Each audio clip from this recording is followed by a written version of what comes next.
Ukraine's President Zelenskyy has checkmated Donald Trump, as Donald Trump has removed the sanctions against Russian oil, as Donald Trump has allowed Russian tankers into Cuba, as Donald Trump has invited the Russian Duma leaders into the United States Capitol and to meet with the State Department. You had Zelenskyy cooking behind the scenes as Donald Trump's security umbrella that was promised by the United States to the Middle East has been utterly destroyed by Donald Trump. Guess what Zelenskyy did? He headed to the Middle East and he basically told Qatar, Saudi Arabia, UAE, Jordan, Kuwait, and others, you're doing it wrong. These THAAD and Patriot systems, yes, they serve a purpose, these ones that are made by the U.S., but you can't be shooting these interceptors at these Shahed drones at the rate you're doing it.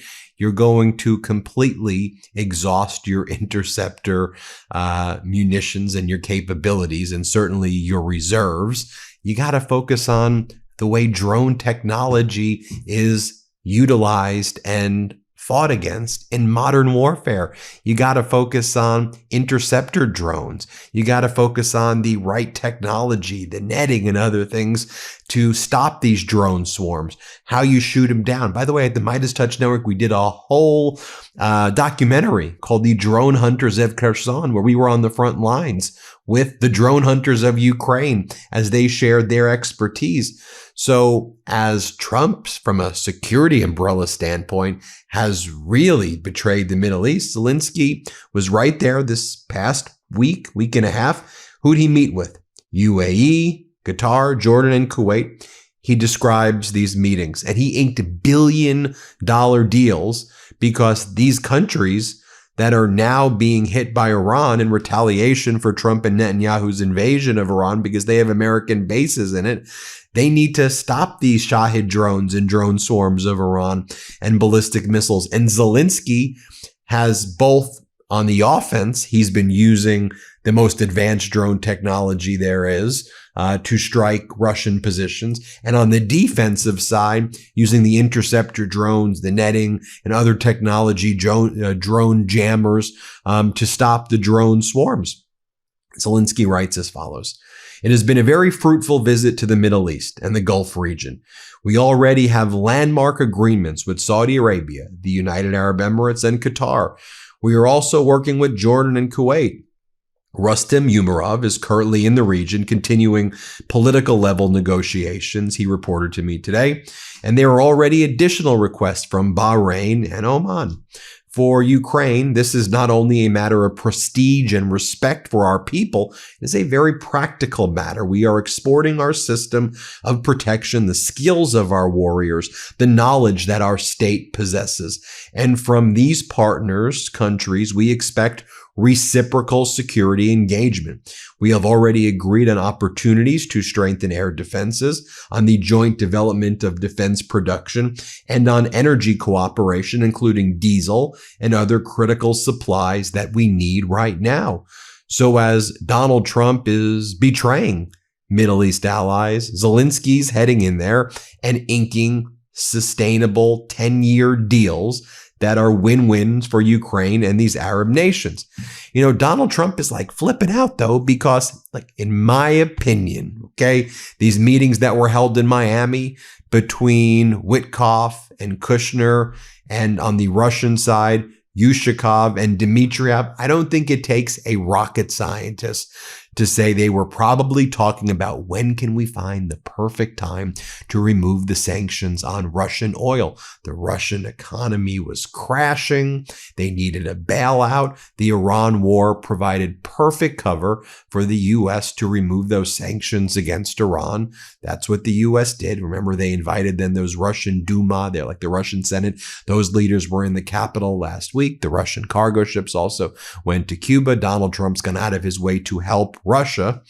And now Donald Trump is demanding that Zelenskyy, and the Trump regime officials have demanded that Zelenskyy stop using Ukrainian drone swarms to attack the Russian oil depots and the Russian pipelines and the Russian export hubs and the Russian LNG facilities.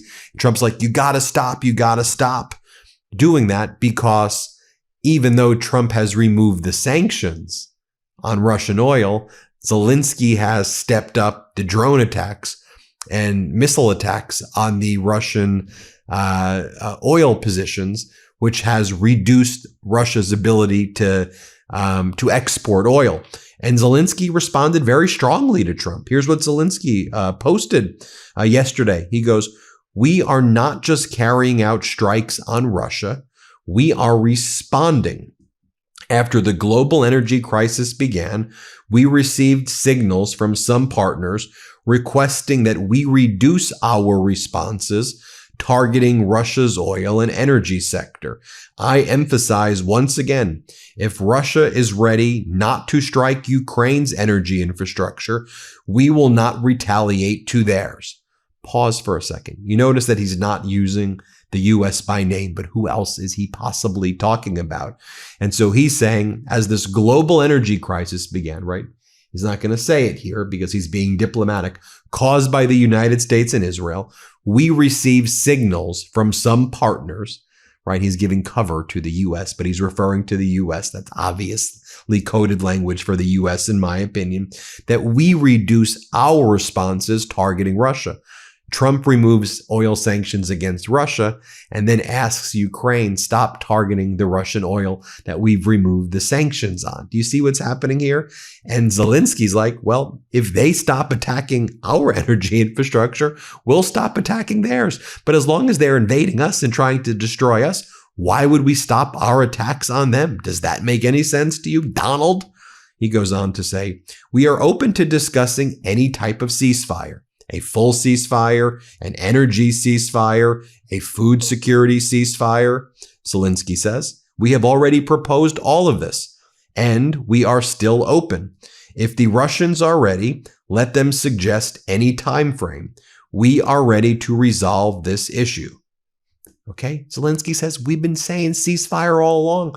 The Russians don't want the ceasefire. The Russians want to take all of eastern Ukraine and then basically take all of Ukraine from there. That which they cannot take on the battlefield, they want America to give them in bogus, fake negotiations. And then Russia wants all of Ukraine.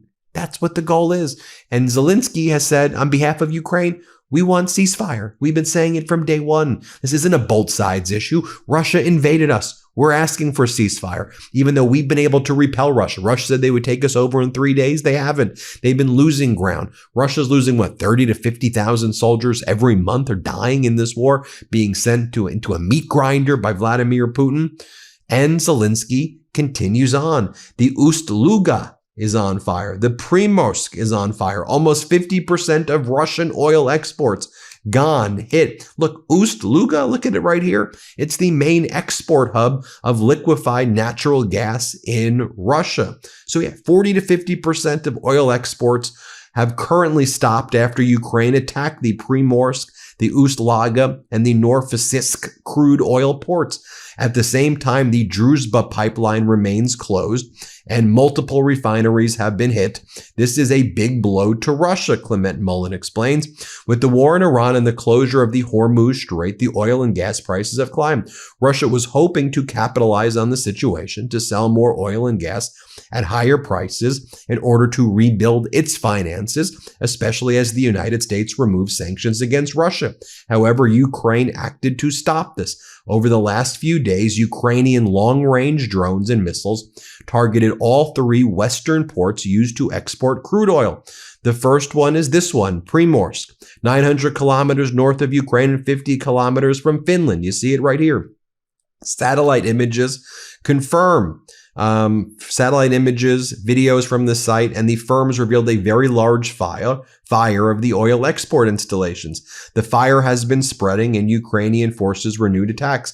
At the same time, the other Baltic Sea oil export port has been hit. That's Ust-Luga terminal. A picture from that shows the fire over there. The 2 other export terminals, the port of Novorossiysk and the Druzhba pipeline, which crosses Belarus and Ukraine towards Central Europe, have also been regularly hit in recent weeks, leaving them unusable. And Primorsk, that's Russia's largest oil export, had been basically blown up by Ukraine. Ukraine continued. Look at this other one right here. This is from last night.